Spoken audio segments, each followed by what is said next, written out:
Welcome back to another episode of Dear Found Her.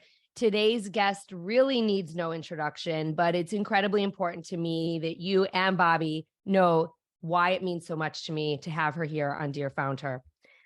On my last day as an employee for the company who bought my first company, I closed my computer for the last time, and within minutes, I had a physical reaction to the relief that I felt. I talk about it often. I was in the middle of a phone call, and I had to hang up pretty abruptly. I called my husband into my office and I blacked out. And now 1 day later, as I drove my kids to their Jewish overnight camp in Michigan for the summer, I happened to press play on the re-release of Bobbi Brown's How I Built This Episode with Guy Raz. Within minutes, I was hearing Bobbi describe the feeling of relief that she too felt on her last day at her namesake, Bobbi Brown Cosmetics, as she went down the elevator for the last time. And as I drove down I-94 towards my hometown of Detroit, tears streamed down my face as I nodded along with so much of what she said. Both Jewish Midwestern girls who dialed down the mastheads for their first jobs, Bobbi also talked about building a business while growing her family, the promise that Leonard Lauder made to her when she sold her company that she was going to be able to still be in charge with nothing to worry about. She talked about how it felt going back to being an employee, how she isn't a follow the leader type of person and was probably really annoying to the company who bought her. I can say a lot about that. She talked about what it felt like to walk away and how it was okay to do so because it wasn't her company anymore. And the most important notion that she shared was that she just wanted a fulfilling life and she had zero regrets. And in my life, I have never felt so seen. Founding and building a business is a lonely job, but selling one even more so. And while I didn't walk away with multiple millions of dollars, I too have never felt regret about the sale of my company. And it was in that moment in listening to Bobbi Brown that I knew I had to start Dear Found Her so that others could feel seen too when hearing these stories. And I knew that one day I would share hers. So without further ado, please help me kick off season 2 of Dear Found Her with the one, the only, Bobbi Brown. Welcome, Bobbi. I'm so grateful that you're here. It's my pleasure. And I'm, for those of you guys that don't know me, I mean, unfortunately or fortunately, everyone in Chicago probably does, I'm sure this is a national podcast. It's a global podcast. I'm sure you have a bigger reach, but I'm sure you have a giant reach there.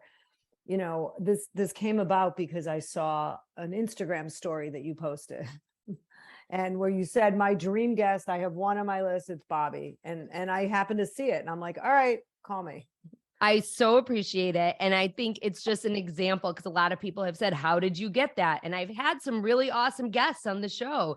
And I think people just assume that I have these connections. And how did I get it is exactly how you said it. And it's just asking and putting it out there in the world. So thank you for being so receptive. And you just never know, because it could have been a time where I was overwhelmed, didn't see it, wasn't in the mood. It was a time where I was relaxed. I saw it and I'm like, okay. It was also really my birthday. Oh, it was honestly very heartfelt the way you messaged it about me. So that's why I said yes. Well, I meant every word and I do mean it. And I was literally in hysterics listening to this episode because it is hard to do what you did. It's hard to do what I did, and a lot of people don't understand it. So I felt really connected to you in that moment of sharing. And thankfully, my kids were on their iPads and they didn't see me like in hysterics while I was driving. So I'm so grateful that you're here. And I really, while I want to talk about your history and we'll get into that, I do really want to talk about, obviously, Jones Road, which I'm a huge fan of. And I'm so intrigued by that story and how you started it. But let's start off by sharing your story. Tell us a little bit about how you got into makeup, how you started Bobbi Brown Cosmetics, when and why you sold it, and then we'll get into the Jones Road story. Okay. So I have been, interested and obsessed with makeup my entire life. Growing up in Chicago, my mom was 21 when I was born. And she was just gorgeous and glamorous. And she used to always do her makeup and put her high heels on. And I was never a glamorous person. Like my whole life, I tried on things. And if it didn't fit, I didn't do it. But I looked at my mom and I played with her makeup. And then I went about my business. I went to college. I followed a boyfriend. Basically, my second half of senior year of high school, I went to college. We all transferred, me and a bunch of my friends, to University of Arizona. And it was fun, but it was boring. It was not for me. And I came home and announced I wanted to drop out. And my mother, who was, never worked, after I was born, and an amazing mom, said to me, "What do you want to do?" And I said, "But Mom, I don't know what I want to do." I told her I wanted to drop out. I didn't want to go to college. And she said, "Well, think about what you would do if it was your birthday and you could do anything you want." And I said, "I want to go to Marshall Fields," which I think now is Macy's, unfortunately. Yes, it is. And play with makeup. And she said, "All right, great. Let's go to beauty school." I said, "I don't want to go to beauty school." She said, "I'm sure there's a school somewhere." And we found Emerson College. They did not have a degree in makeup. They had something called an interdisciplinary program. And all that really means is you get to make up your major, which I did. I majored in makeup, I minored in photography, and I had to go out looking for the different things to learn and get credit for. And by the way, now I would call it entrepreneurship, because what is entrepreneurship? Just making shit up. Oh my God, without a doubt, making shit up. So after college, you go to New York, you become a makeup artist, and you find this need to make a lipstick. And that is how you started Bobbi Brown Cosmetics. And I think, there's this notion, right, with a lot of entrepreneurs, that we start things because we need them. And that's how you started Jones Road as well. So I'd love for you to kind of get into that, and how and when you knew it was time to start Jones Road. Well, first of all, you're talking about probably 40 years, Yes, from the I know. time And I know there's a huge timeline here. Right. Well, it kind of all leads into each other. Yeah. So I moved to New York. I waitressed for a year, so I was able to support myself. My father did give me a gift. He paid for my rent for a year, which was the best gift after college. So I freelanced. I figured out what it meant to be a freelance makeup artist, because there were no jobs. I knew I wanted to do makeup, either in movies or TV or fashion. I started with fashion and I never left. So I built a portfolio. I asked a lot of questions. I looked up people in the yellow pages and just, figuring shit out. And I put together a portfolio. I eventually started to get hired. It's a day here and there for magazines. And so much of my career is connecting with people. Now they call it networking. And it's also just being myself and just being the one that is happy to do anything that needs to be done. I brought the models water. I held the card under their face so they had good lighting. I did whatever needed to be done, even though I was the makeup artist there. And it was the 80s. And at the time in the 80s, the makeup was so overdone and contoured and not pretty. And I started doing makeup my way to make people look healthy, because I thought people looked better when they took their makeup off. So I didn't realize that I was going against the grain at the time, because I'm not a rebel. I don't try to be a rebel. I just kind of do things my way because it makes sense. I started blending people's blush on their cheeks instead of contouring. I started looking for a foundation that was the color of the skin, not 3 shades lighter. So all these things eventually turned into, I was known for being a natural makeup artist. So there was no makeup on the market. And I figured out how to mix and blend things to get things to look natural. And at the same time, personally, I just hated the way I looked in makeup. I hated the way I looked in lipstick, especially. And I used to figure out how I could take a brown, like a taupey eye pencil, my pinky blush, and some Vaseline or whatever balm I had, and make myself this lipstick that eventually I met a chemist and I told him what I was doing. And he said, "Oh, send me all this stuff. I'll make it for you." And this freelance chemist made it for me. And that's how I launched the first lipstick. One of the things that I love about your story, just in general, is just how resourceful you are. And every single thing that you talk about is, I built my major. I mean, who builds their major? I would have loved to have built my major. You built your major. You dialed down the masthead. You left voice, or not even voicemails, answering machine messages, because it was the 80s. I mean, there's all of these things. And I think that is one of the biggest traits that entrepreneurs need to have, but don't always have. And I would love for you to touch a little bit about resourcefulness in terms of entrepreneurship, because I think that it's just so important to point out that it is okay to be yourself and make those calls and put yourself out into the world. If I hadn't put myself out into the world, we wouldn't be sitting here right now, Mm. you know? Yeah, but it's kind of everything. It's like, I don't necessarily go against the grain, as I said, but I'm like, huh, that makes sense. Why don't we just do that? Like, I'm a natural problem solver. Like, when someone presents me a problem, I instantly have a solution. And by the way, and I figure out how to get it done. And if it doesn't work, I'm like, I figure something else out. So an upbeat, positive person, which I think you need to be, honestly, to be a good entrepreneur, because things do fall apart. They fall through the cracks, they mess up. And instead of feeling bad and, being and owning that, I just like, okay, well, that didn't work. Let me pick up the things and figure out what to do. And by the way, I did those same things raising my 3 sons. Because, you're a working mom, you come home, everything's a mess. There's no dinner, something's spoiled, kids are cranky.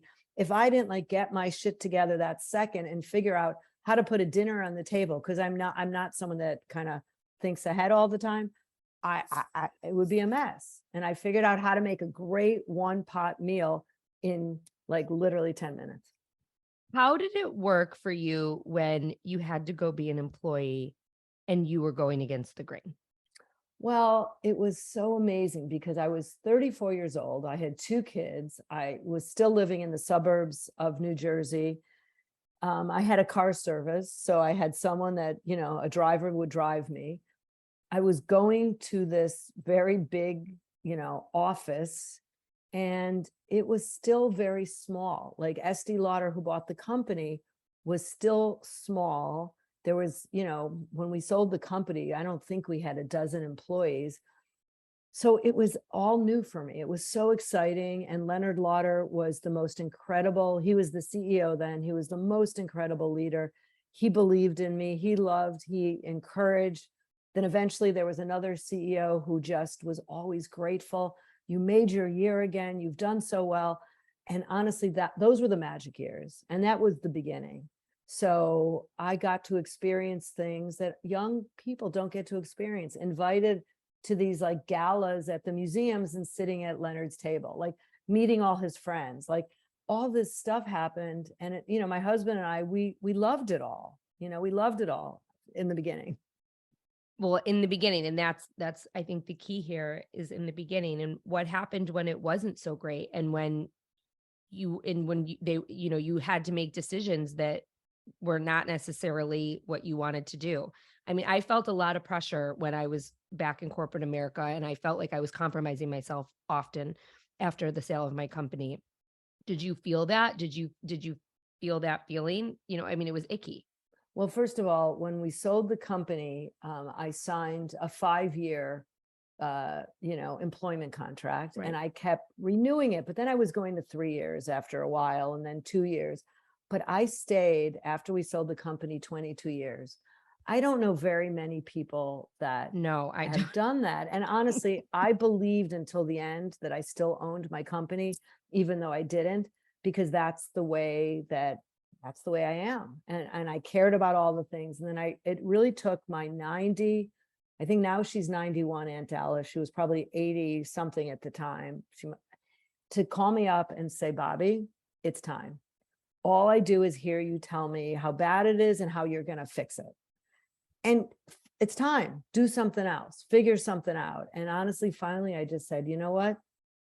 It's not working anymore. But it wasn't just, bad for 5 minutes. I mean, it was tougher and tougher, and then it got worse. And then it was just frustrating and everything. I knew what to do. I knew what I believed in, but it really was a very big corporate layered company. So you couldn't just do what you wanted. So other than what Aunt Alice said, how did you know it was time to leave? Like how did you make that break? I think that break is the hardest that you probably made in your whole life. I mean, it's giving up your baby. It's your namesake. Right. And well, you know, it was not a planned thing. It was a discussion, and it was, you know, it was just time, you know, on both sides, it was just time. So after you left and you're no longer going into the city anymore and you're home, I'm sure you weren't doing nothing. I'm sure you sure you were keeping busy. But what was that emotion like? Just not going into that office every day. You had been going into that particular office for 22 years, and prior to that, you were working on your own. What was that like? Well, it was really odd because, as you know, you mentioned in the intro, the first thing was this giant sense of relief because all I had were problems that needed to be fixed. I mean, one day I will write a book about it because it was like the dumbest problems that no one could figure out how to fix, which I could have. But and so at first it was relief, and then it was a sense of quiet.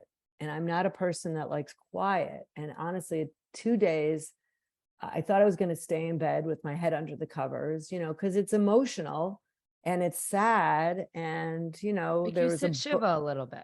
there was a bunch of things that were happening at the time that were, you know, not good. And, you know, I'll save that for my book when I'm in my 80s, but it was a weird time and I had to deal with the emotional part. And, you know, I told a few people because we had to work things out, you know, and it was complicated. So emotionally I went through things, and I started kind of reaching out to people I was really close to, and of course my girlfriends. And one of my friends who happens to own Lord and Taylor and Saks said, "This is the best news I heard. Let's do something." And I'm like, "All right, what do you want to do?" And he offered me a Just Bobbi department in Lord and Taylor because at the time he was trying to fix Lord and Taylor. So I had to get permission, by the way, to do this. So because I don't own the name Bobbi Brown, Right. I got permission and I started working on this project, which I did for a year. And then Lord and Taylor, I think, sold to WeWorks, and you know that went down. And I took it digitally. So then I kind of just took it to the next thing. And I didn't stop working. I mean, my husband bought a property and he's a developer and a businessman. He said, "Let's turn it into a hotel." I said, "Okay." I didn't know how to make a hotel, neither did he. We have this great boutique hotel called the George Montclair, and you know, it was a fun project. When was it that you had this idea for Jones Road and you were like, I need to start another makeup line? And did you have a non-compete that you couldn't start another makeup line for a certain period of time? When we sold the company, I had a 25-year non-compete, right? 25 years, because when we sold the company, I was in my early 30s and I counted on my fingers because I always got D's in math. That, oh my gosh, I'm going to be in my 60s. I'm not going to want to work then. And, you know, when I left the brand, I had 4.5 years. So the first thing I did is go out and buy a necklace that had an ampersand on one side, and the other side, the date my non-compete was up, because it's hard to have a non-compete and not be in beauty. So I launched Jones Road the day my non-compete came up. Okay, so wait, I know you're going to Yeah. ask me. So I didn't have an idea for Jones Road. I left. I didn't know what I was going to do, but I realized how much I loved makeup. So I went back into the studio being a makeup artist. I got hired by the India makeup show to be the first makeup artist to ever like do these keynotes, which was amazing. And then Masterclass called me to be the first beauty makeup master. And so I filmed, this amazing class, and I realized how much I missed what I was doing, but I knew that I didn't want to do it the way it had been done. I wanted to do nothing the same. I want you to talk a little bit about Jones Road and why it's different for those people who are listening who don't know anything about it. Because if you open up my drawer, it's all Jones Road. I mean, it's literally, like, I'm not kidding. I love it. I love what it stands for. I love that there's like nothing in it and it's clean. And I love how I look. And I will tell you that I too do not love wearing a ton of makeup. I told you I'm going to get my makeup done for TV after this. And I kind of cringe when that happens and they put all the makeup on me. I know it has to be done, but I like a clean look every day. And oftentimes people tell me I look a lot younger than I am because of that. And so I'd love for you to share the notion of what Jones Road Beauty is and let everyone know, because everyone should buy it. So personally, well, when I left the company and I was doing all these fun things and realizing I missed, all the things about doing makeup, I also personally, first of all, I looked better because I didn't have as much stress. So I realized how much better I looked with less makeup. And it was the first time I wasn't tied to any makeup. And I literally stopped using Bobbi Brown the day I left. And I started realizing how it looked too much like makeup on the face. Even all those formulas that, I was part of, I'm like, it looks like makeup. So I looked better without it. And it was also the first time that I was able to go buy other people's makeup, and the clean makeup was just starting. I also went back to school and got my degree as a health coach. So I was cleaning up my diet, cleaning up things. And it's not that I wanted, and I still don't want to be known for being a clean part of the clean revolution. I want to be known for formula, but I wanted to be able to see what was possible. I didn't know what was possible. I needed to find all new labs. And I kind of dug in and I realized I wanted to teach women how good they look when they don't look like they're wearing makeup. And Jones Road is really the brand. If you want to look covered and contoured, you're not going to like Jones Road. If you want to look like yourself, but so much better, you'll like Jones Road. Were you nervous to launch this? Like the day your non-compete is up and you're launching a brand new brand, like how do you feel about that? Well, I was nervous and I was excited. So everything had to be like under wraps for so long. And, there was definitely sniffing around from, legal teams. But I wasn't doing anything wrong because I wasn't selling anything. So it was, the anticipation of how much trouble I'd get into, number one, the excitement of saying, guys, this is so cool. I'm really excited about it. But then the nerves about, oh my God, what if people think it's, the emperor's new clothes? What if people, don't like the unmarketed, unfancy package, low prices? Like, what if I'm a one-hit wonder? I mean, all those things are normal. So, Of course. I'm still in disbelief how well it's doing and how much people love it. Exactly, the way it is. From a business standpoint, how are you doing things differently this time? Oh my God, it's completely different. It's the same, but it's different. I mean, you have an idea for something, you ideate it. Okay, that's the same. You go into a lab and have them work on the formulas. I now have 3 people on my product development team. I had one at the old company. I must have had, 20 people on product development and marketing, and nothing could be done without marketing and briefs. Here, it's just, I go like this, I flap my tongues and my lips and things get started. And then it's not over marketed, it's not over packaged, and it's something that I just adore. Like, if I don't love it and adore it, I don't worry about what piece of the pie it's solving and what, is happening in the market. And to be competitive, I just ignore all that stuff. And you can tell how much you adore it. Yeah. From all of your communication. And that's, I think, what draws people to it and to you even more so than before.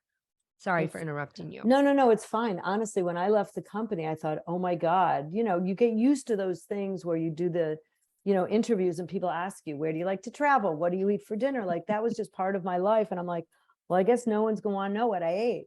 And I thought, all right, I don't exist. And honestly, Bobbi Brown, the person, became a brand apart from Bobbi Brown, the brand. And I know there's some people get confused, but to me, it's like a completely different stratosphere now, Bobbi the person and Bobbi the brand. I want to talk about that a little bit because one of the things that you did early on in your career prior to the sale of your company was you became an expert on the Today Show. And I talk a lot about separating your personal brand from your brand because it's so important to build that expertise and to educate. And I mean, that truly, I think, helped lay the foundation for a lot of what you did early on. How are you doing that now? Because this isn't a namesake anymore, and obviously you've built your name and everyone knows who Bobbi Brown is, but how do you manage that now? It's a little bit different when it's Bobbi Brown the person, Bobbi Brown the makeup, but now it's Bobbi Brown the person, Jones Road the makeup. Right. It's, sometimes it's complicated, especially when you're on a TV show and they write Bobbi Brown's here next with the looks of the season. And, I'm sure people expect something, but you know what? So that's awareness. And every once in a while, when I realize that they have taken the old logo to put my name up there, I'm always scrambling saying, guys, take that down, because that really does send the wrong message. I sold my name. I don't own it. It is my name, and I'm not going to change it. So, it's always an opportunity, but think about it. When I went on the Today Show, and I was the beauty editor for 14 years, once a month I went on, I never talked about my brand. I only talked about, I was there to teach. I took it very serious that I was, I had this platform, which I didn't know was a platform at the time, to really reach people, to teach them how to put makeup on, to be the teacher. And how do we do it now? We go on TikTok, we go on YouTube, we have social media, and that has been even more than the audience of the Today Show. So, last week I was on the Today Show, 2 segments. Yesterday I was on Elvis Duran Radio God, 2 segments. And, I'm sure there's so many things on social that I kind of bankroll a lot of them. I've learned that once, if I do a bunch at once, it's less stressful than as the team needs it. And by the way, I can get a blowout and, I could make myself look cute, and then I do them. I love that you shared that because that is something that I say often and to my clients in my classes here on Dear Found Her is the importance of sharing your expertise, teaching, and not focusing on your product. You don't always have to be selling, Right. because when you share your expertise, it sells itself. Right. Right. Yeah, education and passion will sell things. And by the way, I have mentored my sister, who is a Pilates instructor. She's a massage therapist and she's a health coach. And now I think she just got her degree in functional nutrition. And it's not about the products that she's chosen to sell. It's about how she could help people. And so and she's been doing a phenomenal job, but no one knows what to do in the beginning. Right. I mean, and it's not even that there's like a way to do it. You just got to do it. Oh, yes. Yes. It's like, I can't tell you what to do. Just do it. Yes. Thank you for saying that. Yeah. Another thing that I've heard you say often is about you talk about losing control of the details and how important the details are. And I too felt like that. I felt like that when my company was bought. A lot of the details and a lot of what made up the importance of my company was lost, and I was dealing with a lot of shit like you were, like fixing problems all day, and I wasn't in the details anymore. How are you maintaining that level of detail with Jones Road? And are you? Well, I mean, I was in all those details, but it was exhausting. And then eventually I did lose the very end. I lost track of the details because there were so many dysfunctional things where people would say, if you don't approve this concealer today, we're going to miss this year. And I'm like, I'm not approving it because I've never seen it before. And now that I'm looking at it, I hate it. Guess what? They launched it anyways. That's when I knew I was done. I'm like, this is not right for the brand. I hate it. And go ahead, launch it. And I was done. So, you know what? We have a very small team. We have a really young team. And we have, the details do matter, but I have really taught all the heads of all the different departments what and when to come to me and make sure I see it. I don't care if you have to print it out. I don't care if you have to text it. Make sure I see it. And once I see it and like it, then you don't have to show it to me again. So, I've learned that because I've been doing this for so long. And that's an important lesson to share though, like that level of when to let it go and when to make sure that you're in it. And it is exhausting to be in it and to bear the brunt of the whole kit and caboodle all the time. I mean, it's But I so appreciate relationships at work because, even the girl that does my emails, like in the beginning, she showed me everything. She barely shows me things now. And our emails are, I think, amazing. And every once in a while, I'm like, you know what? Maybe we could have done this, but it's okay. But if I didn't like it, I'd be all over her junk. It's the same thing with some of the other people that work for me. And, my head of marketing, my chief marketing officer, unbeknownst to me, is my son. So it's quite extraordinary to really work with my own child that is one of the smartest people I've ever worked with in marketing. It's kind of crazy. And his wife is my head of social. So my daughter-in-law, who is now the parents of my first grandchild. well, that was going to be one of my questions. Yeah, Well, I which is wanted to really say cool. congratulations, because one of the things that I wanted to ask you was how did you build this empire while building a family? That's a really hard. Yeah. I mean, you were talking about your one pot meal, and as you were saying that, I'm laughing in my head. My husband's traveling right now. My house is in disarray. Mhm. I'm in between childcare. I get it. Like, I get Yeah. it. I have two kids, and Right. it's really hard to Right. build a business while you're Yeah. building a family. It's hard, but I also spend as much time on my family as I do on my business. Yep. So, and I realized, oh my God, every Saturday I was running around like a nutcase buying birthday gifts for parties. And I'm like, okay, stop. And I went to the local bookstore and I bought $5 and $10 gift certificates that I kept in my drawer. And guess what? It saved me an hour and it saved me angst. My one pot meal was, I would buy on Sunday, I would go shopping. I'd buy a cooked organic chicken at Whole Foods.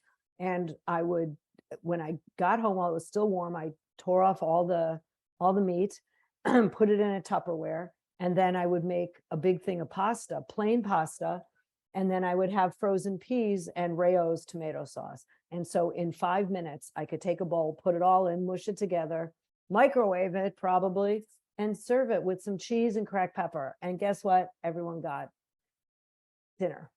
Bobbi, I buy that chicken every week, and I do Right. I do the same thing. Right. But if you take the meat off, it's not Yes. as hard. Well, I buy the chicken, I take the meat off, That's so funny. I make chicken salad, and then I keep the rest to use in pastas Yeah. and Yeah. salads and other Yeah. things. So it's Yeah. definitely That's so a funny. hack. But now though, working with your son and your daughter-in-law, I mean, that is an amazing thing. And it's also, it can be tricky too. I don't think it's tricky in this regard when I see your face, and no one can see your face right now because we're talking on audio.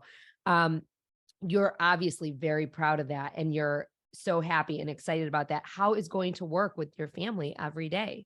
Well, I'm not going to lie, everything's a challenge, and you have to learn. And, look, I'm 65 years old. I have so much experience, and I'm working with, 30 something year olds that have different experience. So, you learn, first of all, how to talk to each other, because I learned that I can't really talk to my son and my daughter-in-law the way I would talk to an employee, right? Things have to be different. And my son, I don't know how he learned this, but he's like, Mom, do you want to hear some feedback about the meeting? And I'd be like, in the beginning, I'm like, are you friggin' kidding me? You're telling me that I did this and this. And you know what? I push myself back once I get over the, insult. And then I'm like, you know what? It's good feedback and he's right. And so I've learned and I've been able to evolve most of the time. That's amazing. And it's amazing to admit that you are learning from your kids, right? Yeah. And I the other thing too is they watched you grow up doing this. Right. And this was a part of their life forever. And probably early on, you didn't realize the impact that you were making on them. Mm-hmm. Right. Definitely. And now here you are, and your son is telling you what to do. And a lot of it is probably what he learned watching you. But yes, and he's evolved because now he knows the things that I say. What if we do it this way? He listens to it. And it's not that he says yes or no. He's like, okay, what if we do it this way then? So he's showing me that I have value with my experiences and my thoughts, but there's a new way of doing it, which is honestly why Jones Road has, I mean, it's been a blowout success. Financials are ridiculous. Our, Products are selling out. our products are selling out. We're making them as fast as we can. We are saying no to retailers everywhere because we don't want to be in retail. We are, starting slowly to open, freestanding stores, but digital is still has so much more growth that we're not, we're running as fast as we can. And we're just doing things like scrappier. What's the goal with this? What's the end goal? Do you want to sell it like you did your first company? Well, it's so funny you say this because everyone asks me, I don't have an end goal, because if I sold it, what would I do? Like, honestly, this is what I do. So, I think about what else I would do. I mean, I'm 65. I have another 5 years. I could look in 5-year chunks. Like, am I going to want to be going on TikTok at 70? I don't know, but I can't think that far ahead. Do I want to have a little more time to not be stressed? Yes. What would I do at that time? I would try not to fill it. Right. I would just give myself more time so I don't always have piles all over my house and things to do. I would have some time to quietly put things away. But I don't want to play golf and I don't want to play cards. And, I exercise and go to hip hop, and I'll meet a friend on occasion for lunch. That's it. You mentioned this, but I want to talk about this because I know that this is probably one of your greatest, if not your greatest accomplishments, but you added a new role to your life and to your resume this year as a grandma. And I am sure that is the most fulfilling experience that you've ever had. And one, congratulations, because watching you on Instagram with your granddaughter is awesome. I love seeing that content. But two, I'd love for you to talk a little bit about it. Well, it's so interesting for anyone that's listening that's my age or thinking about when they're my age or remembering when they were my age, that I turned 65 in April. When I left the last company, I was 59.7 or something. So I had not turned 60 yet. And I turned 60, and then I launched the brand when I was 62. And then I turned 65. And what happened at 65, I got Medicare. Okay, which is really like aggravating because it's so difficult. I turned 65 and then I have a grandkid. So I still feel really young in my head. I feel young in my body most days. I do more than I should. And sometimes my body, is telling me that. And then you're a grandma.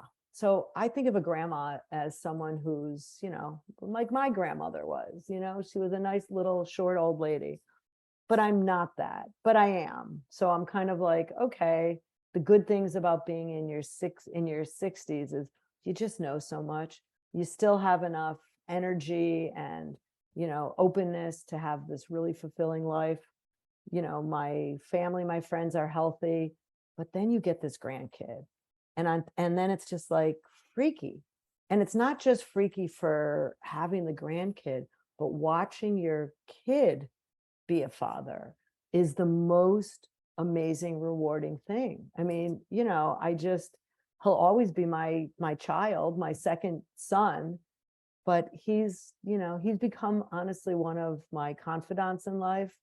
And I'm learning a lot from all three of my sons, which is really neat. When you think about your sons and your grandchild and your potential future grandchildren, what's the legacy you want to leave them? I really love that my family still wants to be with us. They want to travel with us. They want to come for dinner. We don't go days without talking. We don't go weeks without seeing each other. So my legacy is that I built this really wonderful family that had, and it grows, it's extended. My new in-laws are in it. They're her brother and, my new, I don't even know what she is, his wife now, I don't know, I guess my sister-in-law, like all these things. And it's like, it's a posse. I was born into a family and now I have my own. So it's interesting. And I want my family to realize all the great things that they were able to be exposed to, being the children of me and my husband. One of the things that you said in that first interview that I heard you in was the notion of being fulfilled. And that was really just all you wanted, was you wanted a fulfilling life with your family and friends. And are you fulfilled? Oh, my cup has run its over. I mean, probably most of my problems these days are how to manage things and how to keep things in order. And I have a business coach that I've been too busy to even like schedule an appointment with. So that kind of tells you something, who said something to me. She said, you can't be good at your job until you're good at your life. And I'm like, what are you talking about? She said, you need to get your human scaffolding in order.